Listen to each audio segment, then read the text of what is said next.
अवतरित होकर भाग्य विधाता भाग्य हमारे जगा रहा। परमात्म शक्तियों वरदानों को प्यार से हम पर बरसा रहा।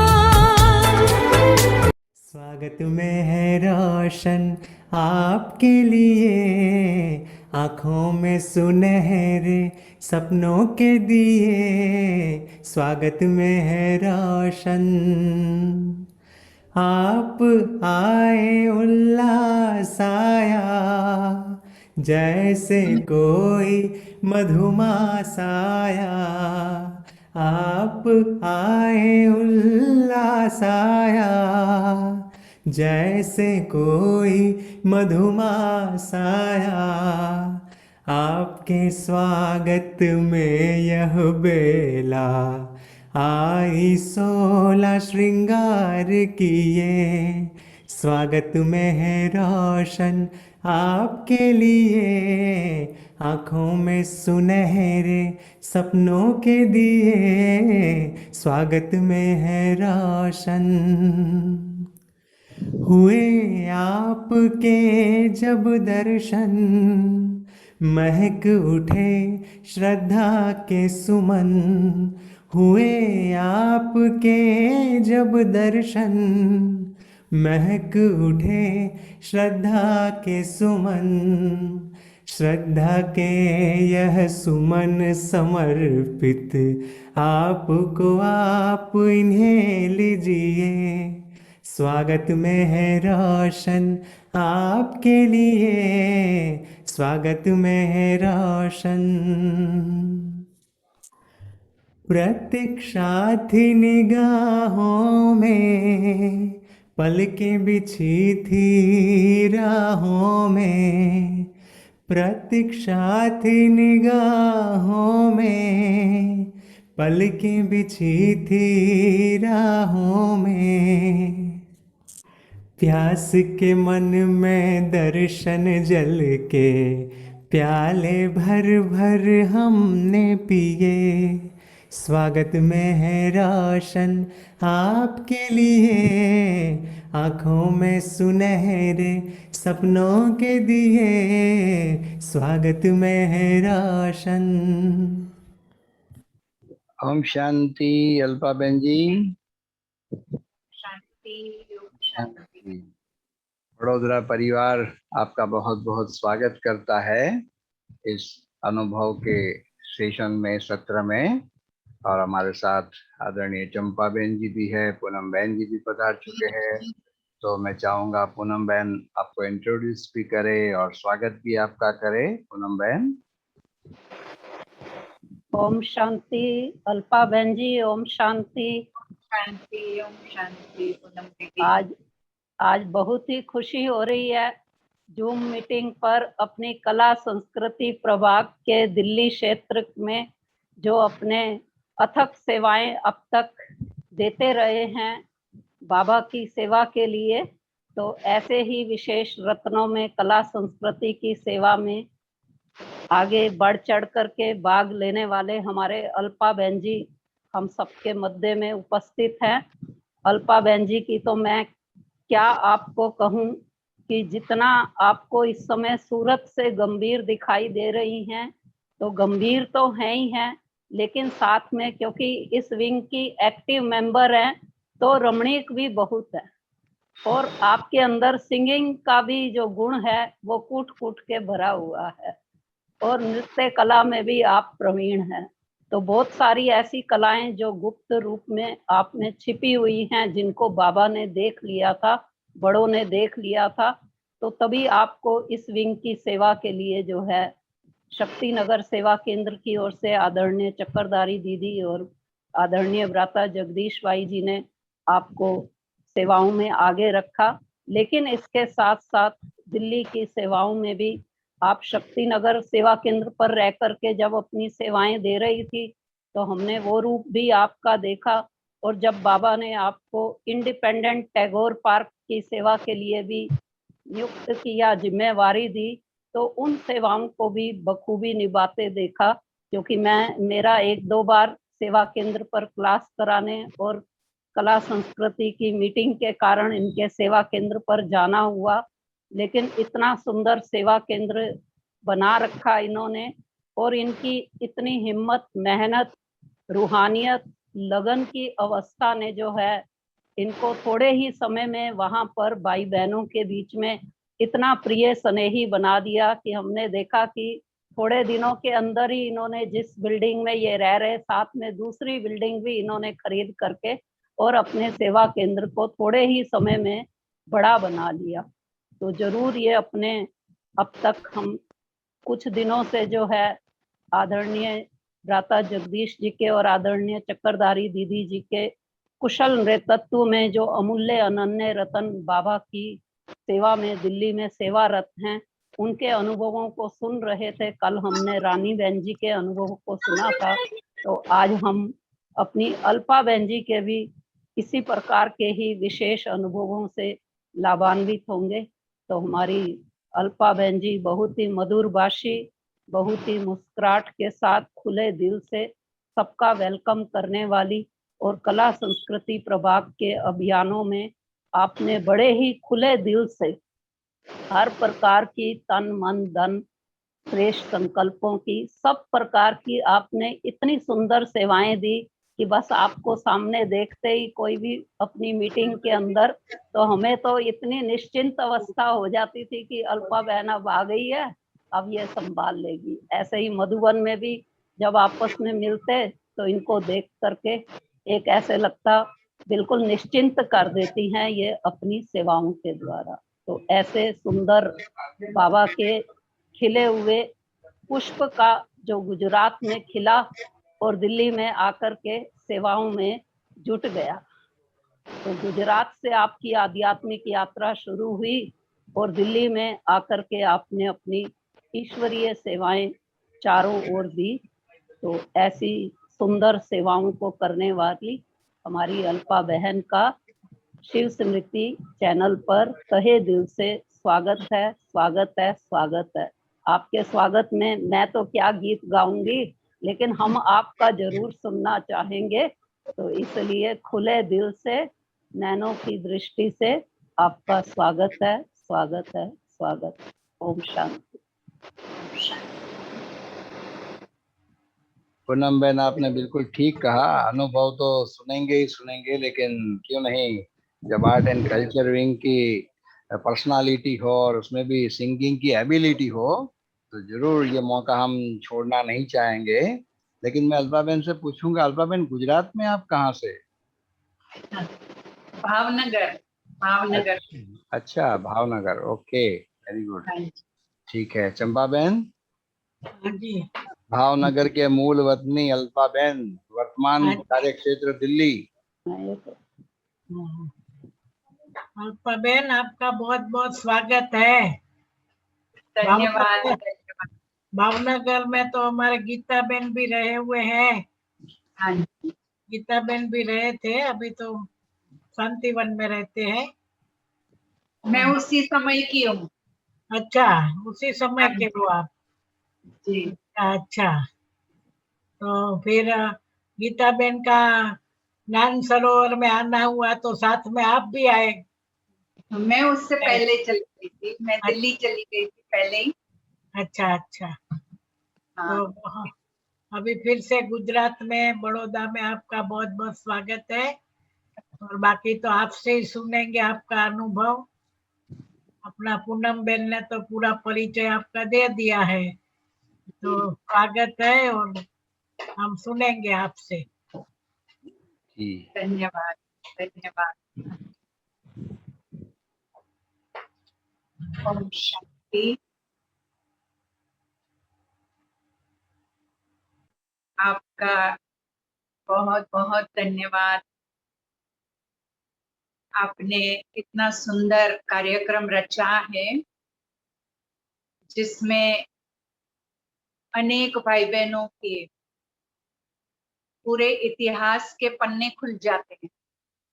आप उनके इतिहास के पन्ने खुलवा देते हैं, और ये भी एक बहुत अच्छा संग्रह तैयार हो रहा है, जो आप अनुभवों का संग्रह तैयार करते जा रहे हैं। यज्ञ के लिए एक बहुत अच्छी अनमोल निधि रहेगी ये, कि इतने आत्माओं के, इतने महान रत्नों के आप अनुभवों के संग्रह को इकट्ठा कर रहे हैं। तो आपकी पूरी शिव स्मृति टीम को, विशेष डॉक्टर साहब, डॉक्टर जयंत भाई जी, चंपा बहन जी, विनेश भाई जी, आप सबको बहुत बहुत मुबारक हैं इस कार्यक्रम के लिए। बाकी आज अपने विषय में मैं सुनाना चाहूंगी। बहुत छोटी आयु में ही हम बाबा के बन गए। लगभग 10-11 वर्ष के आसपास का ही समय होगा आयु का। कितने वर्ष की थी मैं? 9-10 वर्ष की होंगी। हम उन दिनों में अहमदाबाद में रहते थे। हमने ज्ञान अहमदाबाद से लिया। अहमदाबाद में फादर की सर्विस थी, जॉब थी, तो वहां पर हम रहते थे। और वहां अचानक से जब एक छोटा सा मिनी कुंभ मेला लगा था साबरमती नदी के किनारे, तो वहां उस कुंभ मेले को देखने गए थे, जिसमें बहुत पूरे भारत भर के साधु संत महात्माएं आए हुए थे। कई वैरायटी स्टॉल बने हुए थे। उसमें ब्रह्मा कुमारी इसका स्टॉल भी था।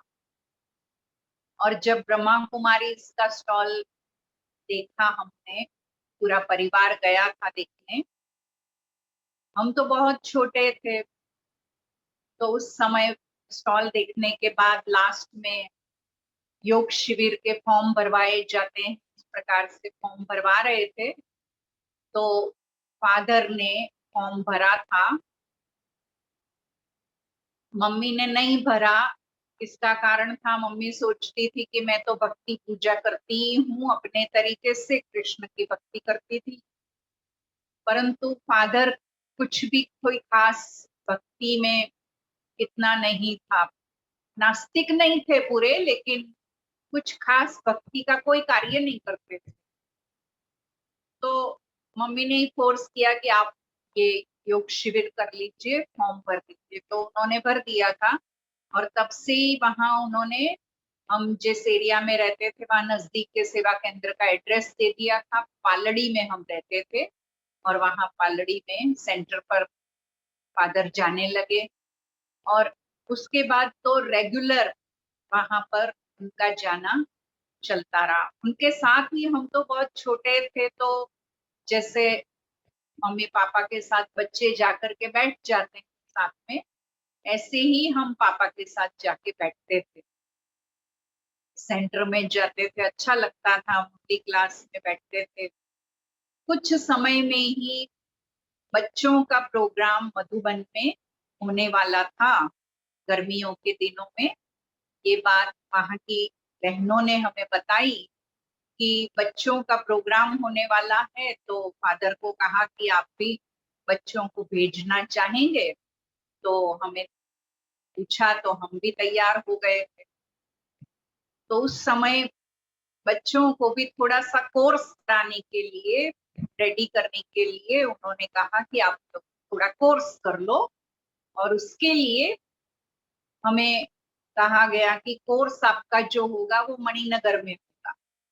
तो सब बच्चे वहां पर, पूरे अहमदाबाद से जो भी बच्चे मधुबन जाने वाले हैं, उनका सबका मणिनगर में कोर्स होगा। तो हम मणिनगर जाते थे और वहां जाकर के कोर्स करते थे। कुछ दिन वहां पर जाते रहे और वहां कोर्स किया। बच्चों के लेवल का, बचपने की रीति से उन्होंने थोड़ा कोर्स कराया था, मोटी मोटी बातें सिखाई, समझाई थी। और उसके बाद सीधा मधुबन बच्चों के प्रोग्राम में जाने का बना था। तो इस रीति से मधुबन नजदीक होने का ये सबसे पहला हमें चांस मिला, कि अभी ज्ञान को कुछ अच्छे से समझा भी नहीं था, ज्ञान की कोई गहराई नहीं, परंतु मधुबन ने हमें बुला लिया। और मधुबन में बच्चों के प्रोग्राम में फिर तो हर साल जाना आना होने लगा था। हर वर्ष बच्चों के प्रोग्राम में भी जाते थे और नजदीक होने के कारण और भी अनेक कार्यक्रमों में जाना आना, खास करके दिवाली मनाने जरूर मधुबन जाया करते थे। फादर के ज्ञान लेने के साथ हम बच्चे तो जाते थे, लेकिन साथ में मैं और बड़ी सिस्टर तो ज्यादा जाने लगे थे। लेकिन थोड़े समय में ही मम्मी भी ज्ञान में आए, 2.5-3 साल में, और फिर तो पूरा परिवार ही ज्ञान में चलता था और सभी का ही मधुबन आना जाना और इस प्रकार से नजदीकी होती गई। मधुबन में बहुत दिल लगता था, मधुबन से बहुत प्यार हमारा बढ़ता जाता था। थोड़े समय के बाद तो हम मधुबन में कुछ लंबा समय सेवा में भी रुकने लगे थे, कि सेवा करने के लिए भी हमने मधुबन में रुकना। हम अहमदाबाद में थोड़ा समय रहने के बाद फिर भावनगर शिफ्ट हो गए थे और भावनगर में गीता दीदी थे, गीता बहन जी, जो अभी मधुबन में हैं। तो गीता दीदी के पास ही वहां पर हम क्लास करते थे। तब भी समझो अभी तो स्कूल लाइफ में ही थे और स्कूल लाइफ में कोई बहुत अच्छे से ज्ञान की गहराई तो नहीं मिली थी, लेकिन वहां रहते रहते ही गीता दीदी की पालना में कह लो, ज्ञान की गहराई मिलती गई, समझ आती गई और उनके द्वारा भी बहुत सी बातें हमने सीखी। सेवाओं में भी वे छोटी छोटी कन्याओं को ही आगे कर देते थे, छोटी कुमारियों को ही बहुत बड़ी जिम्मेवारियां भी दे देते थे कि यहाँ प्रदर्शनी होनी है, यहाँ ये प्रोग्राम होना है, तो उसको इस कुमारी ने संभालना है, इस कुमारी वहां संभाल पूरा टोटल वहां का अरेंजमेंट करेगी। तो ऐसे जिम्मेवारी दे देते थे।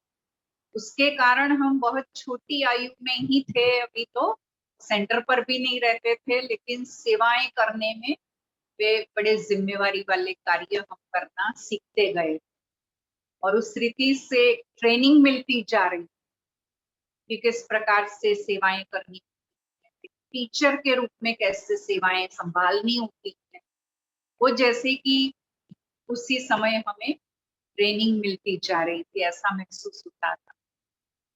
तो इस प्रकार से गीता दीदी के द्वारा बहुत सी बातें सेवाओं से संबंधित, जीवन के ईश्वरीय जीवन कैसे बनाना है, सेंटर की लाइफ कैसी होती है, उनके साथ जीवन मतलब रहते, बातचीत सुनते, क्लासेस में बहुत कुछ सीखते गए हैं।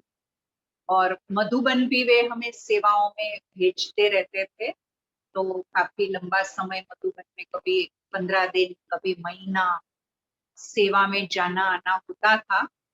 तो मधुबन में भी अनेक प्रकार की सेवाएं सीखते थे। उन दिनों में म्यूजियम में हम जाते थे, म्यूजियम में गाइड सेवा करते थे, म्यूजियम समझाने की सेवा। और उस समय अभी तो केवल पांडव भवन ही था, ओम शांति भवन भी नहीं बना था। ओम शांति भवन को भी हमने अपने सामने बनता हुआ देखा और बन रहा था। तो उस समय का वो एक प्रकार से जब हम सेवा में होते थे तो थोड़ी बहुत वहां भी कभी पत्थर उठाने की सेवा, कोई भी प्रकार की कार सेवा जो भी होती थी, वो ओम शांति भवन बन रहा था, उसमें भी हाथ बटाया है। आज वो एक दिल को नाज होता है कि ओम शांति भवन बनने में हमारा भी थोड़ा बहुत कणादान योगदान रहा है, तन का सहयोग रहा। और इस प्रकार से ओम शांति भवन भी लगभग रेडी हुआ था। उसके बाद तो वहाँ कॉन्फ्रेंसेस शुरू हो गए थे। कॉन्फ्रेंसेस होते थे तो गीता दीदी की, भावनगर वालों की खास कॉन्फ्रेंस की सारा एकोमोडेशन, कॉन्फ्रेंस में आने वालों की ड्यूटी होती थी। तो उस समय भी उनके साथ जाना, सेवाओं में जाना होता था। ऐसे मधुबन में सेवाएं करते दादियों के, वहाँ के बड़ों के काफी नजदीक भी आने का बहुत अच्छा सौभाग्य मिला। प्रकाशमणि दादी जी, मोहिनी दीदी, मनमोहिनी दीदी की, उनके नजदीक हम जाना आना होता रहता था। जब भी मधुबन जाते थे हम बड़ी दादी के कमरे में जरूर पहले पहुंच जाते थे। कुछ न कुछ उनसे, उनके लिए हम टोली थोड़ी सी घर से बना के ले जाते थे और बड़े प्यार से वे स्वीकार करते थे और प्यार करते थे दादी को। और रोज दादी से गुड मॉर्निंग करने, मॉर्निंग में हम अगली क्लास से पहले दादी के कमरे में पहुंच जाते थे, गुड मॉर्निंग करते थे। और इस प्रकार से दादी के कमरे में जाना, दादी से मिलना कोई मतलब बहुत मुश्किल काम नहीं होता था, बहुत सहज हम जा सकते थे उस समय। और ऐसे ही जानकी दादी भी जब भी होते थे मधुबन में, क्योंकि जानकी दादी विदेश में ही सेवाओं में थे, परंतु जब मधुबन में वे होते थे तो शांति स्तंभ के पास जो इंद्रप्रस्थ जो बना हुआ है वहां दादी रहते थे, जानकी दादी। तो मुरली क्लास से पहले जानकी दादी भी वहां पर हमेशा बरामदे में खड़े होकर के कुछ दृष्टि देते थे। वहां विदेशी भाई बहन जरूर दादी की दृष्टि लेने जाते थे, तो हम भी जाया करते थे दादी जी की दृष्टि लेने के लिए। तो ऐसे बड़ों के संपर्क में रहना, बड़ों के नजदीक रहने का सौभाग्य बहुत मिलता रहता था मधुबन जाने के कारण, मधुबन सेवाओं में रुकने के कारण। और इस प्रकार से मधुबन से प्यार भी बहुत ज्यादा जुड़ता जा रहा था। और वो भी समय आया कि 85 की बात है, 85 में पद यात्रा का कार्यक्रम आयोजित हुआ था। युवा पद यात्राएं 11 जगह से जो निकली थी, तो उस समय हमें बड़ा उमंग था कि हमें भी पद यात्रा में जाना है। परंतु गुजरात की पद यात्रा में तो बहनों का जाने का नहीं बनाया था, उन्होंने सिर्फ भाई गए थे गुजरात की पद यात्रा में। तो वहां पर जब प्रकाशमणि दादी उस पद यात्रा का शुभारंभ करने आए थे गुजरात में, सोमनाथ से जब यात्रा प्रारंभ होनी थी, तो दादी ने कहा इस यात्रा में बहनें क्यों नहीं है, बहनों को भी जाना चाहिए, हर यात्रा में बहनें थी। तो उस समय तो अब सारा अरेंजमेंट हो गया था, तो दादी ने वहां अनाउंस किया कि गुजरात में कोई भी बहनें अगर पदयात्रा में जाना चाहती हैं तो मधुबन की पदयात्रा अब आगे निकलने वाली है, माउंट आबू से दिल्ली, उस पदयात्रा में जा सकती है। तो मेरा जो दिल था वो जैसे बाबा ने पूरा किया, इच्छा पूरी की, और हमने सबसे पहला नंबर अपना नाम लिखवा दिया कि हमें भी पदयात्रा में जाना है। तो माउंट आबू से दिल्ली की पदयात्रा में हमने भाग लिया था।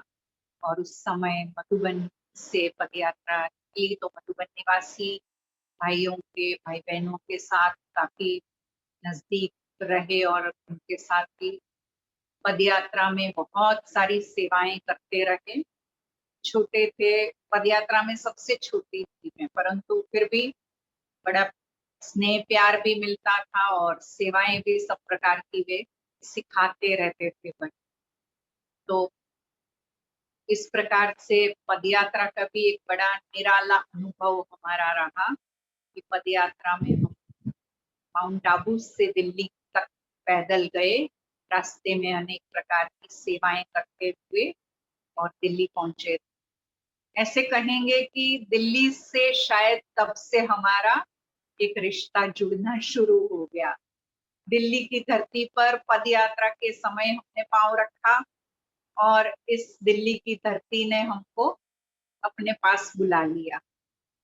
कैसे अचानक से दिल्ली आने का प्रोग्राम बना, वो भी एक बहुत अजीब कहानी है कि हमारा तो कोई भी प्रकार से सेवा केंद्र में रहने करने का कोई बहुत पक्का संकल्प नहीं था। पहले पदयात्रा में गए तब तो हम घर में ही रहते थे और उस समय सेंटर पर जाना आना और सेवाओं में सहयोग जरूर हम देते रहते थे, लेकिन समर्पित रूप से सेंटर पर रहने में बहुत डर लगता था। बहुत एक बंधन महसूस होता था कि शायद बंधन में रहना पड़ेगा, और इसीलिए हिम्मत नहीं पड़ती थी कि हम सेंटर पर रहेंगे। तो मुश्किल लगता था, इसलिए कोई खास पक्का संकल्प नहीं था। लेकिन जब मधुबन में बार बार सेवा में जाते रहते थे, एक एक महीने की सेवा में, तो अचानक से वहां रहते रहते, सेवाओं में रहते ही, वहां हम ओम शांति भवन में भी गाइड सेवा और पांडव भवन में भी गाइड सेवा में रहते थे। तो वहां गाइड सेवा करते करते अचानक से जैसे बाबा ने संकल्प दिया, कुछ भी कह लो, एक मन में संकल्प जागा। ऐसा लगा कि अब जो है यहाँ से सीधा सेंटर की सेवाओं में जाएंगे, यहाँ से सीधा सेंटर पर ही जाना है, मधुबन से ही सीधा जाने का संकल्प आ रहा था। परंतु एक संकल्प ये आ रहा था कि हम गुजरात से बाहर जाएं, वो भी अचानक से कहो, बेहद का संकल्प बाबा ही दे रहे थे। क्या था, लगता था कि गुजरात में तो अपना ही घर हो गया और अपने ही तरीके से हम वहीं के हो गए, तो ऐसा लगता था कि कहीं बेहद में निकलना चाहिए सेवा करने के। ऐसा सोच करके जैसे संकल्प पक्का रहा कि हमने सेंटर पर रहना है तो कहीं बाहर ही रहना है, गुजरात से बाहर। और यही संकल्प हमने उस समय, गीता दीदी भी वहां आए हुए थे मधुबन में, क्योंकि हम तो महीने भर से सेवा में थे, तो वहां पर रहते रहते अचानक ये संकल्प उठा था। हमने गीता दीदी को वहां बताया कि हमें तो ये संकल्प आया है कि हम सेंटर पर जाएंगे, परंतु गुजरात से बाहर कहीं भी हमें भेज दो, हम वहां जाएंगे। तो उन्होंने भी एक अंदर में ये तो सोचा कि चलो, कुमारी जो है सेंटर पर रहने की हिम्मत तो दिखा रही है, जहां भी रहना हो। तो उन्होंने कहा ठीक है, हम दादी से बात करेंगे। उन्होंने दूसरे ही दिन दादी जी से, प्रकाशमणि दादी थे, उनके पास हमें ले गए और बात की कि दादी इस कुमारी की, मैं और मेरे साथ एक कन्या और एक बहन और थी, तो हम दोनों ने संकल्प किया था और दादी के पास ले गए। दादी को बताया कि इनकी गुजरात से बाहर जाने की इच्छा है और आप जहां भी भेजेंगे जाएंगे। तो दादी भी अचानक से सुन करके एकदम हैरान तो हो गई। दादी ने कहा अभी तो आप अपने ही सेंटर पर रहिए गुजरात में, फिर मुझे जैसे ही जहां जरूरत लगेगी कि यहाँ जरूरत है तो मैं बुला लूंगी। हमने कहा नहीं, हम रहेंगे तो बाहर ही कहीं सेंटर पर, नहीं तो फिर हम अपने घर में जाए वापस। अचानक से दादी जी को संकल्प में आया कि आप गुलजार दादी से बात करो, दिल्ली में जरूरत है। गुलजार दादी दिल्ली के जोन इंचार्ज थे उस समय, तो गुलजार दादी से बात करने के लिए कहा। और बस दादी के कमरे से हम बाहर निकले ही हैं और वहां गुलजार दादी हमें चक्कर लगाते हुए। पांडव भवन में उस समय बहुत समीपता हुआ करती थी दादियों से, अनेक बार आमने सामने दादियां मिलती थी, चक्कर लगाते, कहीं बैठी होती थी आंगन में, बहुत नजदीक से मिलना जुलना हो जाता था। तो गुलजार दादी से भी वहीं मिलना हुआ और खड़े खड़े 2 मिनट में बातचीत करते दादी ने हमारा 2-4 बातों का ही परिचय पूछा और दादी ने पक्का कर दिया कि आप आ जाओ दिल्ली। तो इस प्रकार से गुलजार दादी जी के द्वारा हमारा दिल्ली में आने का ठप्पा लग गया था मधुबन में रहते ही, और इस प्रकार से दादी जी ने ही हमें दिल्ली में बुला लिया और दादी जी के द्वारा ही हमारा प्रोग्राम फाइनल हुआ कि हम दिल्ली जाएंगे। बस थोड़ा सा घर में अपना सामान लेने की तैयारी करने के लिए हम घर गए, नहीं तो हमारा प्रोग्राम था कि हम तो सीधा सेंटर पर जाएंगे। लेकिन मधुबन में तो सेंटर के लायक सारा सामान नहीं होता है, तो हमने घर जाके बस 2-3 दिन ही घर सामान की तैयारी के लिए ही गए थे, और सामान तैयार करके और सीधा मधुबन जाने का प्रोग्राम बना लिया। मधुबन जाने से मधुबन दिल्ली जाने का प्रोग्राम बना लिया। और दिल्ली जाने से पहले हम सरला दीदी के पास गए, क्योंकि सरला दीदी गुजरात के जोन इंचार्ज। तो जब गुजरात से हम जा रहे हैं दिल्ली के लिए, सेवा केंद्र में रहने के लिए, अपना जीवन वहां पर सेवा में लगाने के लिए, तो जोन इंचार्ज की भी परमिशन जरूरी होती है। तो इसी प्रकार से सरला दीदी के पास जाने का बनाया। जाकर के दीदी से मिले, दीदी ने भी बहुत प्यार से हमें छुट्टी दी और हमें बड़े दिल से, क्योंकि उस समय कहीं भी किसी भी जगह सेवा में जाने के लिए कोई भी बहनें कुमारियां जाने के लिए तैयार हो तो कोई मैंपन मेरापन वाली बात ही नहीं। दीदी ने बहुत अच्छे से खुले दिल से छुट्टी दे करके हमें वहां से विदाई दी। तो इस प्रकार से सरला दीदी से छुट्टी लेकर के और हम गुलजार दादी के पास दिल्ली में आए। दिल्ली में पहले दिन तो पांडव भवन में ही, जहाँ गुलजार दादी रहते थे, दादी ने कहा था, दादी मधुबन में हमें मिले थे, दादी ने कहा फलानी डेट को मैं पहुंचूंगी मधुबन, आप लोग भी उस डेट को आ जाना। तो हमने भी उसी प्रकार का प्रोग्राम बनाया था कि दादी हमें वहां दिल्ली में ही हमें मिल जाए। और दादी से वहां पांडव भवन में मिले। दादी ने, जैसे कि मेरा प्रोग्राम पहले से ही सोच रखा था, मधुबन में थे तभी से, कि मुझे शक्ति नगर भेजना, और इसीलिए दादी ने वहां, हम दिल्ली पहुंचे, पांडव भवन में हमने दादी से मिले। पहले ही दिन दादी ने मेरे को बता दिया कि आप अपना सामान यहाँ ज्यादा नहीं खोलना, आपको शक्ति नगर जाना है, शक्ति नगर वाले आपको लेने आएंगे। इस प्रकार से गुलजार दादी ने मुझे बता दिया। और वही हुआ, दूसरे ही दिन मुझे शक्ति नगर से भाई लेने आ गए थे, और शक्ति नगर में मैं दूसरे ही दिन पहुंच गई थी। दिल्ली में आते ही एक दिन केवल मैं पांडव भवन में रही, और दूसरे ही दिन में शक्ति नगर के लिए निकल गई। और शक्ति नगर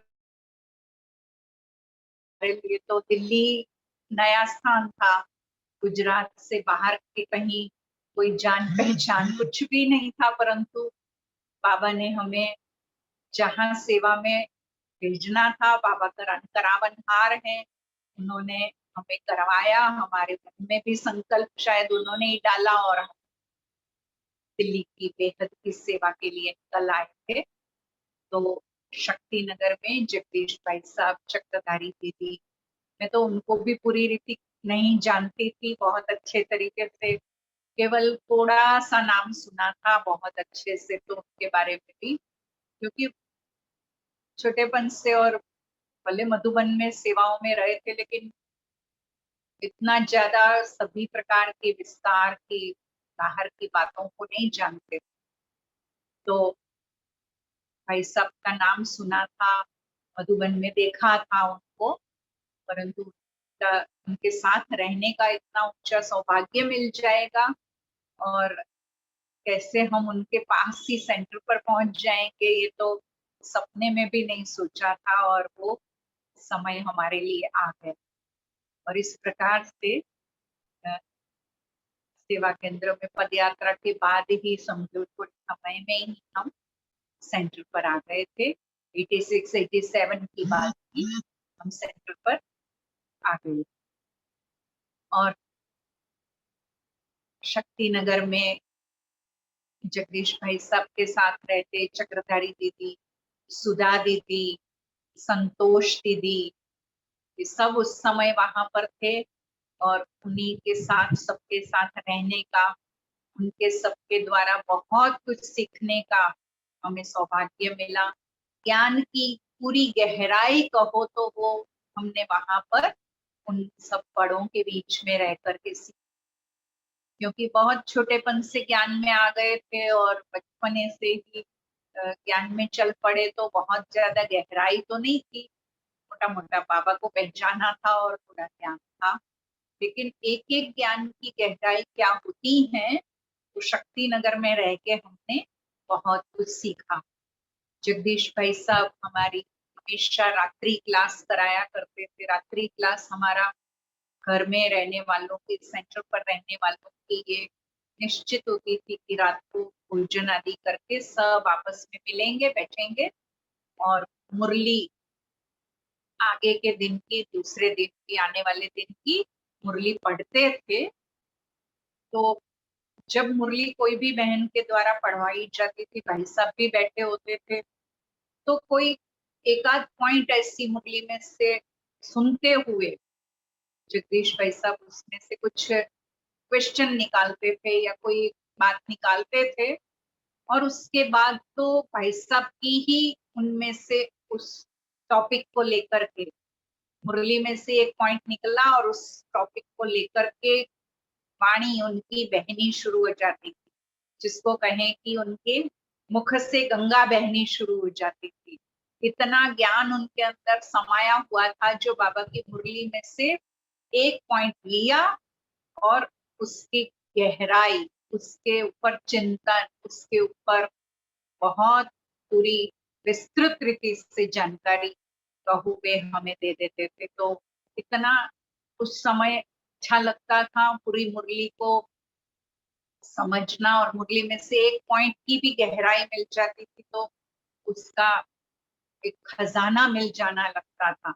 उसको मैं बहुत सुंदर रीति से डायरियों में हमेशा नोट करती रहती थी, और उन डायरियों को इतना संभाल के रखती थी कि जो भाई साहब ने क्लास कराई है और इस टॉपिक को लेकर के कितनी गहराई दी है, तो मेरे पास डायरियां बहुत अच्छे से संभाल के मैं रखा करती थी कि इतनी अच्छे एक अनमोल रतन है ये खजाना है मेरे पास, इस प्रकार से मुझे महसूस होता था। तो ऐसे भाई साहब रोज ही रात्रि को क्लास कराने के टाइम ज्ञान की पूरी गहराई हमें देते रहते थे। और ऐसे ही चक्रधारी दीदी जब भी क्लास कराते, सवेरे मुरली सुनने हम बैठते थे मुरली क्लास में, तो हमेशा हमने देखा दीदी हमेशा मुरली सुनाने से पहले मुरली में से कोई भी दो बात, एक बात लेकर के उसके ऊपर अपना गहन जो मंथन होता था, गहराई से उस विषय को लेकर के, जो आज की मुरली में अगर बाबा ने जो बात कही उसके विषय को लेकर के इतना उस विषय को विस्तृत रीति से हमें समझाते थे अगली क्लास में, तो वो बात मुझे बहुत अच्छी लगती थी। उसको भी मैं बहुत अच्छे से नोट करके रखती थी, और उसी में से हमने सीखा कि मुरली केवल पढ़ना नहीं, मुरली को एज इट इज पढ़ लेना नहीं, लेकिन मुरली के एक एक बात में कितनी गहराई है, कितना विस्तार है, कितनी अंदर बातें समाई हुई है, खजाना समाया हुआ है। तो दीदी की भी क्लास हम सुनते थे। आज तक भी वही बात मैं हमेशा दीदी की देखती हूँ कि दीदी कभी भी मुरली सीधा लेकर के नहीं सुना देते, और हमें भी हमेशा सिखाते। दीदी ने हमेशा यही बात सिखाई कि मुरली कभी भी हाथ में लेकर सीधा पढ़ना शुरू नहीं कर देना होता है। मुरली को पहले खुद मंथन करो, समझो, और फिर उसमें से कुछ बातें गहराई की शुरू में बताओ, उसके बाद मुरली शुरू करो। तो इस रीति से ये ज्ञान की गहराई हमने शक्ति नगर में रहकर के बड़ों के द्वारा बहुत पाई। और शक्ति नगर में भाई साहब के रहते, बड़ों के रहते, ये बात भी हमेशा सीखी कि बाबा की एक एक श्रीमत का पालन, एक एक छोटी छोटी बातों का पालन करने पर बहुत ध्यान खिंचवाया जाता था। और इस बात को हमेशा हम ध्यान देते थे कि अमृत वेला कह लो, मुरली क्लास में समय पर पहुंचना, योग लगाना है, मुरली के टाइम नोट्स लेने हैं, डायरी में नोट करना है, धारणाएं कैसे करनी है जीवन में, कैसे सिंप्लिसिटी होनी चाहिए, किस प्रकार से हर चीज में इकोनॉमी से चलना है, कैसे हमें अपने प्रति हर चीज, कोई भी अगर बाबा के घर में कुछ भी अगर साधन वैभव कोई भी वस्तुएं हैं, पहले सेवा अर्थ, पहले हमेशा दूसरों की सेवा, आने वालों की सेवा, बाद में उसका यूज हमें करना। हम सारी चीज अपने प्रति यूज करते रहे और सेवा में बाद में लगाएं, ऐसा नहीं। ये चीज हमने सीखी, हमेशा ये चीज हम सीख करके आगे बढ़े और आज तक भी वो धारणाएं जीवन में हमारे एक पक्की हो चुकी है कि कोई भी प्रकार से हम इकोनॉमी से हमेशा चलना सीख गए हैं। ज्ञान योग की हमेशा पक्की धारणा, अमृत वेला भाई साहब ने इतना अच्छे से हमें पक्का करा दिया। जगदीश भाई साहब सवेरे सवेरे उठ करके नीचे आकर के अमृत वेले खुद बैठते थे और हम भी सभी समय पर पहुंच जाए उसका हमेशा ध्यान रखते थे। तब से लेकर के कभी अमृत वेला मिस नहीं होना, ये नियम बन गया था। तो ऐसे करके कहो कि हमारा सेवा केंद्र में आकर के हर प्रकार से ज्ञान की गहराइयों को लेना, धारणाओं को सीखना, श्रीमत की पालना कैसे जीवन में करना, श्रीमत को पालन करना, ये सब सीखते गए और ऐसे करते हुए सेवाओं में आगे बढ़ते।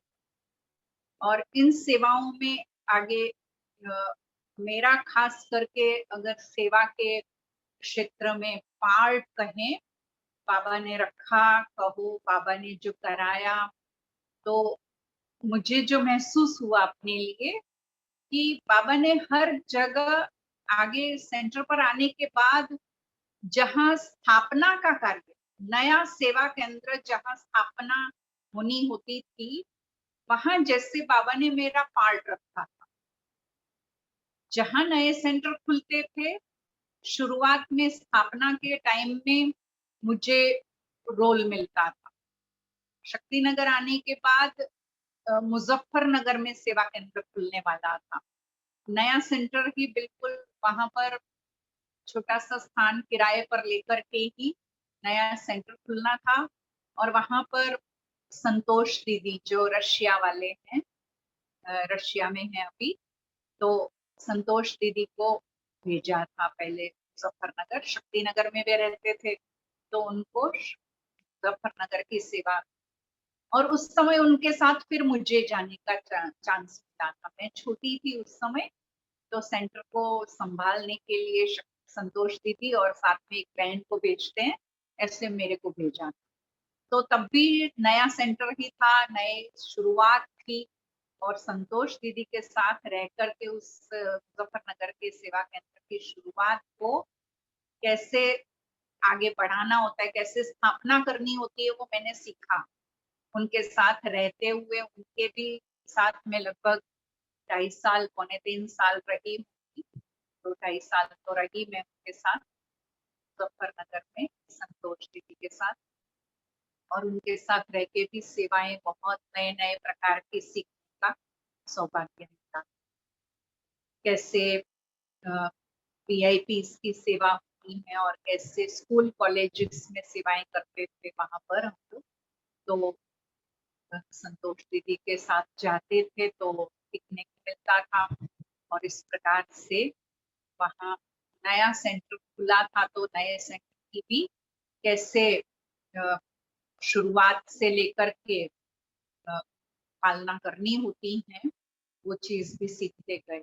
और इसीलिए वो एक जैसे कि अंदर बीज डलता जा रहा था, कुछ ट्रेनिंग मिल गई थी। उसके बाद जो है मुजफ्फरनगर की सेवाएं करते करते कुछ समय के बाद दिल्ली में पीतमपुरा का सेंटर खुलने वाला था।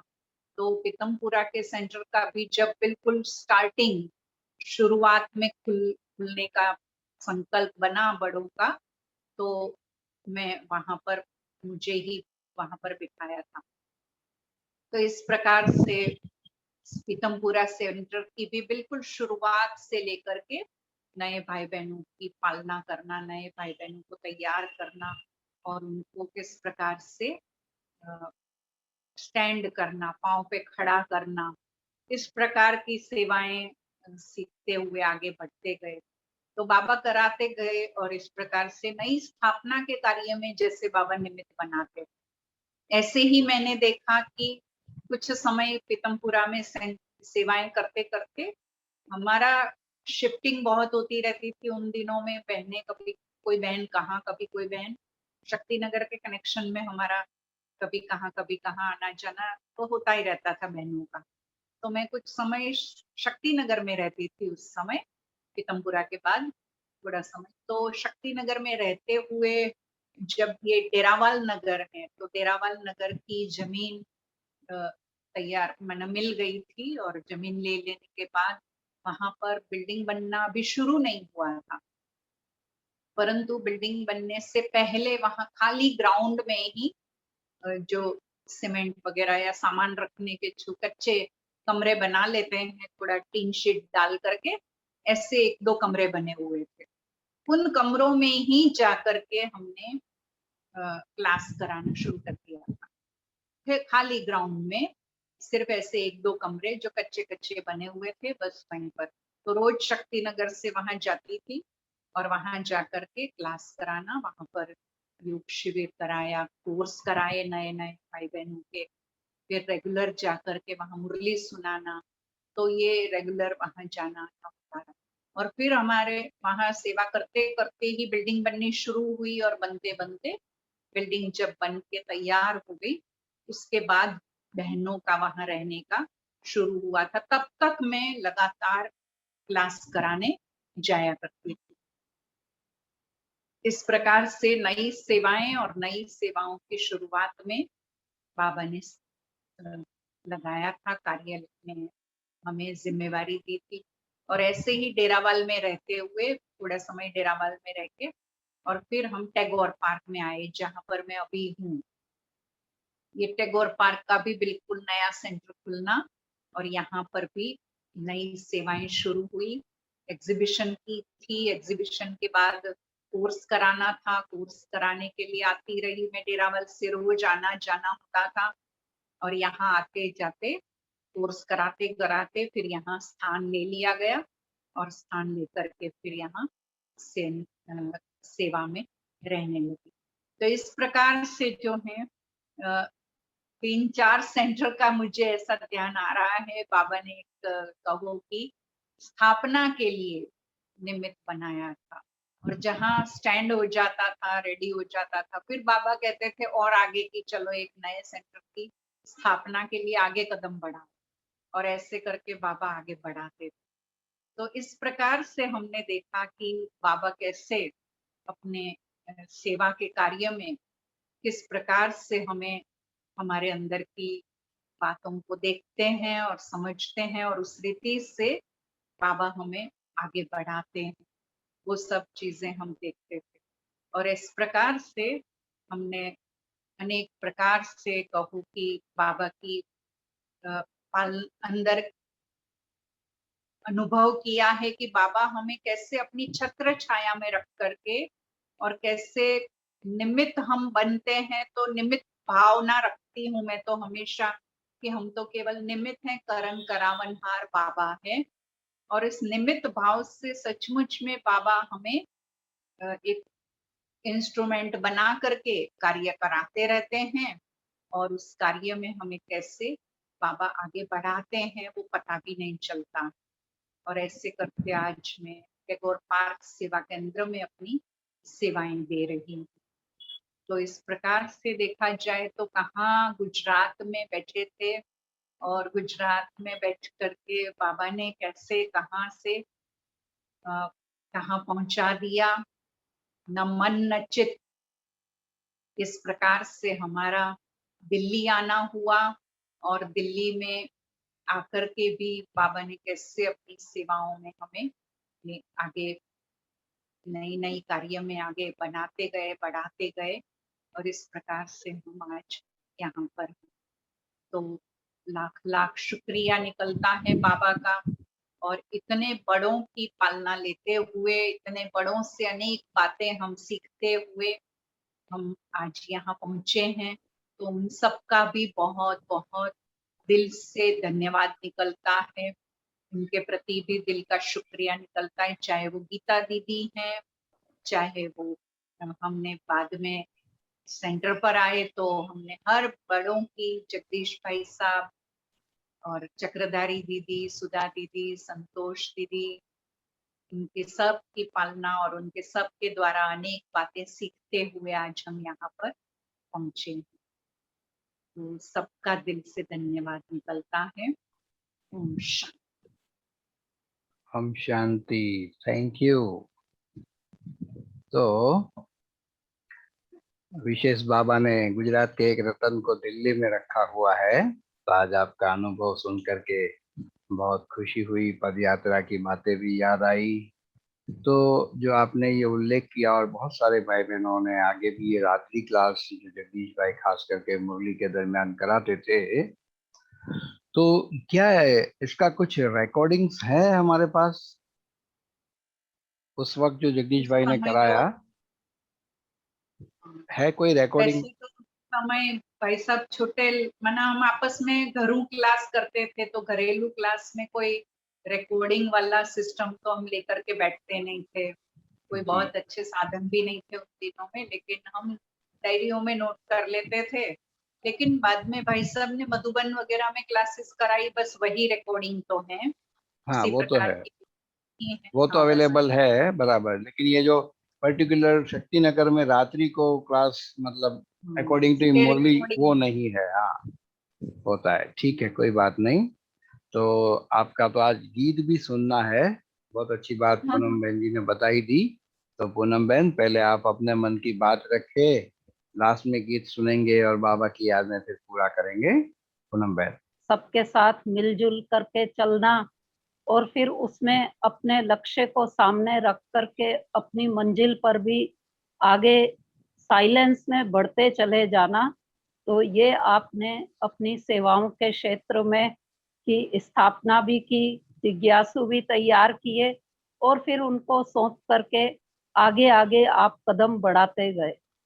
शक्ति नगर एस से आपकी शुरुआत हुई और स्थापना करते करते टी पर जाकर के आप रुक गए।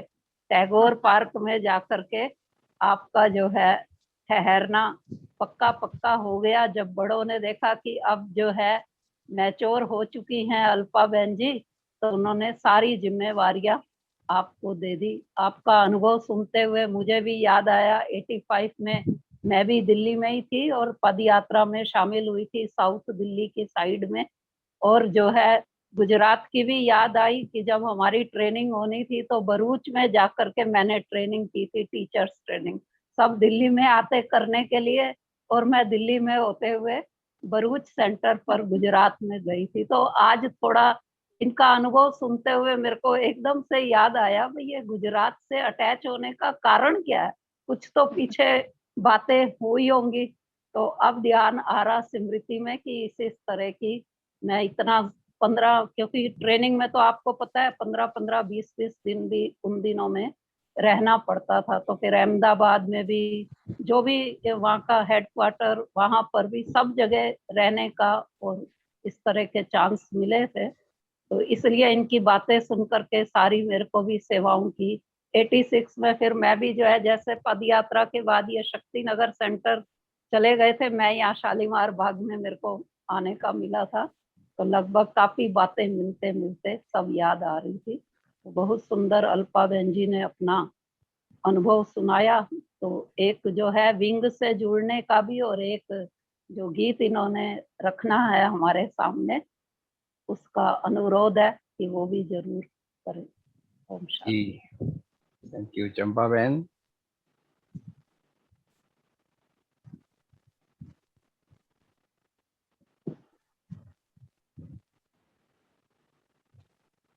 ओम शांति।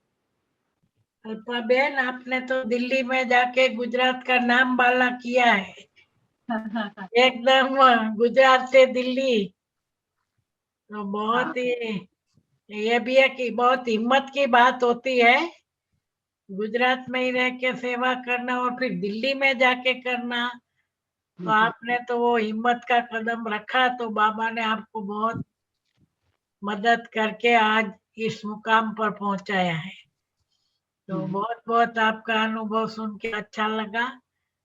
और अभी गीत भी सुनाओ, तो गुजराती में सुनाएंगे, क्या करेंगे? गुजराती गुजराती संभળાવો, नहीं तो भाई चले मिनेश भाई गुजराती घर को संभળाव से। आप भले हिंदी में सुनाओ, फिर मिनेश भाई एक गरबा सुनाएंगे फिर बाद में। गुजराती में बोलना तो अभी अटक अटक के ही बोलती हूँ, और इसीलिए ज्यादा अच्छे से बोलने का अभ्यास भी नहीं रहा। बाकी गीत वगैरह तो अच्छे लगते हैं, गीत गरबा भी बहुत सर, लेकिन बोलने का तो अभ्यास अब काफी हिंदी का ही हो गया। बाकी गुजरात से कहो, एक रीति भावनगर की मैं पहली कन्या निकली थी जो गुजरात से बाहर निकली थी, तो इसीलिए मेरे निकलने के बाद तो और भी बहुत सी बहनें भावनगर से निकली हैं गुजरात से बाहर। तो आज भी याद करते हैं सभी की भावनगर की ये पहली कन्या है जिसने गुजरात से बाहर जाने का हिम्मत दिखाई, और उसके पीछे फिर और अनेक कन्याएं निकली। भरूच की भी है, भरूच की भी 2-3 कन्याएं बाहर है। हाँ, बाहर गुजरात से तो बहुत सारी जगह, लेकिन भावनगर की कन्याओं में मैं पहले नंबर की थी। आपने नंबर आगे किया तो आगे पीछे पीछे बहुत सारे आपके का आपको देख के और भी गए सब विश्व सेवा में। बाकी गीत तो ऐसा कोई बहुत अच्छे से गीत नहीं गाने का आता है, लेकिन थोड़ा बहुत जो भी अभी याद भी इतने नहीं होते हैं, जो थोड़ा याद है वो तो सुना देती हूँ 2 लाइन।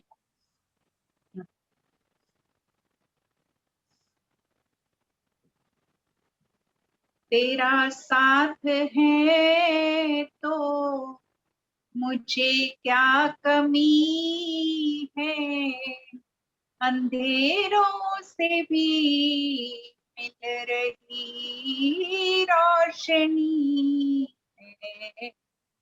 तेरा साथ है तो कुछ भी नहीं है, तो कोई गम नहीं है, हर एक मुश्किल आसान हो रही है। तेरा साथ है तो टूटी है कश्ती, तेज है धारा, टूटी है कश्ती, तेज है धारा। आगे याद नहीं आ रहा। कभी ना कभी तो मिलेगा किनारा। कभी ना कभी तो मिलेगा किनारा।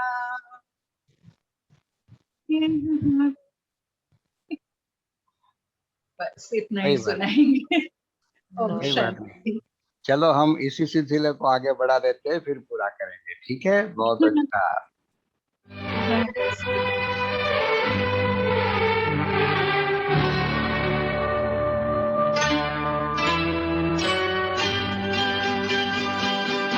तेरा साथ है तो मुझे क्या कमी है, तेरा साथ है तो मुझे क्या कमी है, अंधेरों से भी मिल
अच्छा जी, आज आपने साथ दिया इसलिए आपका भी शुक्रिया।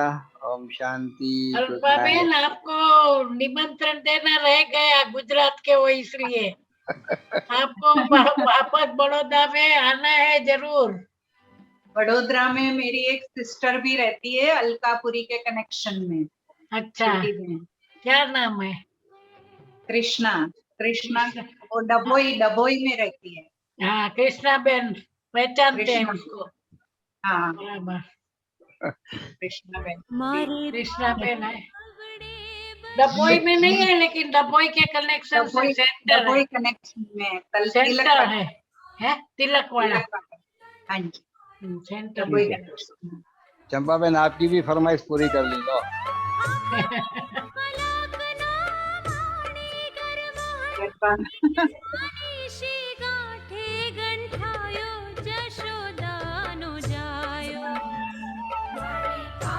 ताली बजाओ सर।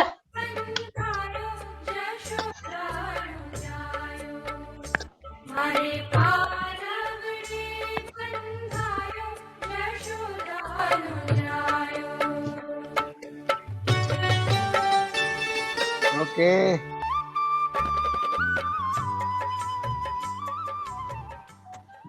ओम शांति, थैंक यू। ओम शांति, ओम शांति।